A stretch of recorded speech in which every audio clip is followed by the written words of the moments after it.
జిల్లా Thorrur municipality chairman పదవి కాంగ్రెస్ కు దక్కడంతో బీఆర్ఎస్ నేత ఎర్రబెల్లి దయాకర్ రావు కంటతడి పెట్టారు. ఈ ఎన్నిక నేపథ్యంలో శాంతి భద్రతల దృష్ట్యా ఎర్రబెల్లిని పోలీసులు అరెస్ట్ చేసి నరసింహులపేట పోలీస్ స్టేషన్ కు తరలించారు. చైర్మన్, వైస్ చైర్మన్ ఎన్నిక పూర్తయిన తర్వాత విడుదల చేశారు. ఆ సమయంలో పోలీస్ స్టేషన్ గేటు లోపల నుంచి దయాకర్ రావు మాట్లాడారు. రాష్ట్రంలో కాంగ్రెస్ ప్రభుత్వం దుర్మార్గపు రాజకీయాలు చేస్తోందని, ఇలాంటి రాజకీయాల్లో ఉండాలా తప్పుకోవాలా అని వాపోయారు.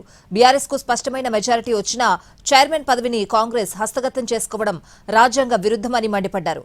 రాత్రింబవళ్లు కష్టపడిన బీఆర్ఎస్ కార్యకర్తలకు తాను ఏం సమాధానం చెప్పాలని భావోద్వేగానికి లోనయ్యారు.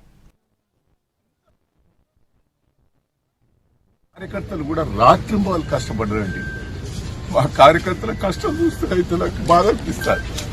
ప్రజలైతే కార్యకర్తలు 2 రోజుల బట్టి భోజనం లేకుండా 10,000 మంది కార్యకర్తలు వచ్చి రాత్రింబాలు కష్టపడ్డట్టు నా కోసం నేను ఏం చెప్పాలి, ఏందైనా చెప్పాలి, ఎట్లా ఇంత విరుద్ధంగా చేస్తా అంటే రాజకీయాలలో నేను ఉండాలన్నా పోవాలన్నా నాకైతే బాధ ఉంటుంది. దయచేసి ఏంది దౌర్జన్యం.